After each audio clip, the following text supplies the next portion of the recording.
Friends N के Prajapati classes में आपका स्वागत है। टॉपिक पढ़ेंगे गुर्जर प्रतिहार वंश के बारे में। एक वंश है गुर्जर प्रतिहार वंश। सबसे पहले एक विद्वान हुए थे मोहनत नैन सिंह ने प्रतिहारों की सभी शाखाओं का क्या किया उल्लेख किया, जिसमें कि जो प्रमुख शाखा है सबसे पहले एक शाखा का नाम है मंडोर शाखा, दूसरी शाखा है भीनमाल, तीसरी है उज्जैन और चौथी है कनौज शाखा। उसके बाद में एक विद्वान हुए थे आर.सी. मजूमदार प्लस ग्वालियर अभिलेख के अनुसार प्रतिहार शासक स्वयं को भगवान राम के छोटे भाई थे, लक्ष्मण के वंशज मानते। लक्ष्मण ने वनवास के समय राम के प्रति जो है के रूप में कार्य करता है, इनको भी प्रतिहार कहा गया। मतलब राम के प्रतिहार के रूप में किसने कार्य किया? लक्ष्मण ने कार्य किया। ठीक है।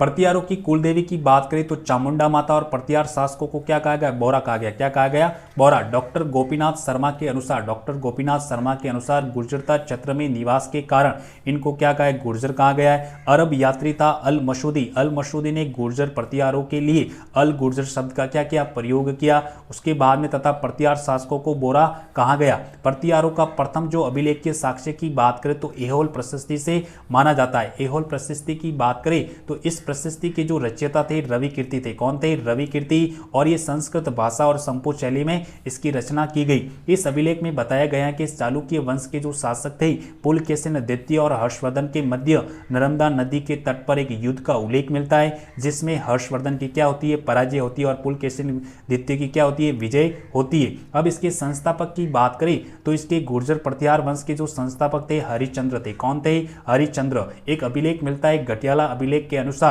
ब्राह्मण हरिश्चंद्र को इस वंश का क्या माना जाता है? संस्थापक माना जाता है। क्या माना जाता है? संस्थापक।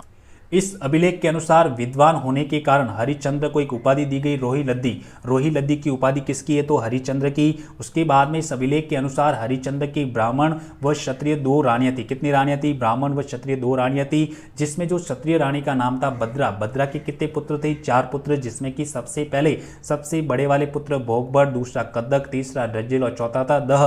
और जो रज्जिल जो था मंडोर शाखा का क्या था? संस्थापक था। मंडोर शाखा का संस्थापक कौन था? रज्जिल था। कौन था? प्रतिहार वंश का मूल पुरुष की बात करें, गुड पुरुष या आदि पुरुष किसको कहा जाता है? हरिश्चंद्र को कहा जाता है। आर.सी. मजूमदार के अनुसार 6 से 11वीं शताब्दी तक प्रतिहारों ने पश्चिमी आक्रमण से भारत की क्या की? रक्षा की। उसके बाद में एक शाखा आती है मंडोर शाखा की बात करें तो मंडोर शाखा का संस्थापक था रज्जिल। सबसे पहले कौन आएगा? रज्जिल का टाइम पीरियड 560 ईस्वी मंडोर शाखा का संस्थापक था। मंडोर शाखा का संस्थापक कौन था? रज्जिल था। इसके दरबारी राजपुरोहित था नरहरि ने इसको कौन सी उपाधि दी? राजा की उपाधि। रज्जिल ने रोहिस्कुप नगर में महामंडलेश्वर मंदिर का क्या करवाया? निर्माण कार्य करवाया। उसके बाद में दूसरा राजा आता है नरबट की जो उपाधि है पिल्लानी। नरबट की उपाधि क्या थी? पिल्लानी का मतलब होता है गायों व ब्राह्मणों का रक्षा करने वाला। गायों व ब्राह्मणों की रक्षा करने वाले को क्या कहा है? पिल्लानी। चीनी यात्री जो हैंसवांग ने नरबट को एक उपाधि दी थी पेलो पहली। कौन सी उपाधि? पेलो पहली का मतलब होता है साहसिक कार्य करने वाला। कौन सा कार्य? साहसिक कार्य करने वाला। इसके निर्माण कार्य की बात करें तो इसने विष्णु मंदिर का निर्माण कार्य करवाया। कहां पर करवाया? रोहिस्कुप नगर में। उसके बाद में एक राजा हुए थे नागभट्ट की बात करें, इसने मंडोर के स्थान पर मैदनपुर को अपनी क्या बनाई? राजधानी बनाई। मंडोर को मैदनपुर से राजधानी किसने बनाई? नागभट्ट ने बनाई।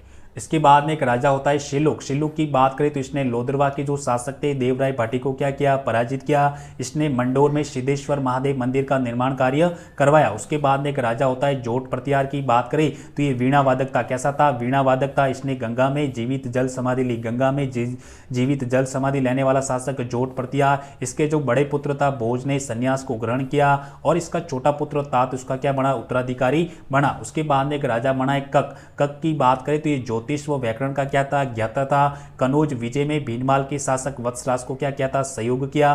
बिहार की गोंड जनजाति को इसने क्या किया था? पराजित किया। उसके बाद में एक राजा आता है बाउक की बात करें, इसके काल में 837 ईस्वी का अभिलेख प्राप्त हुआ। इसने विष्णु मंदिर में इस अभिलेख को स्थापित करवाया। उसके बाद में एक राजा होता है कक्कू की बात करें तो उद्योतन सूरी ने अपने ग्रंथ, उद्योतन सूरी का अपना ग्रंथ था कुवलेमाला में से प्रतिहार वंश का कर्ण कहा गया। प्रश्न आएगा प्रतिहार वंश का कर्ण किसे कहा जाता है? तो कक्कू को कहा जाता है। किसको?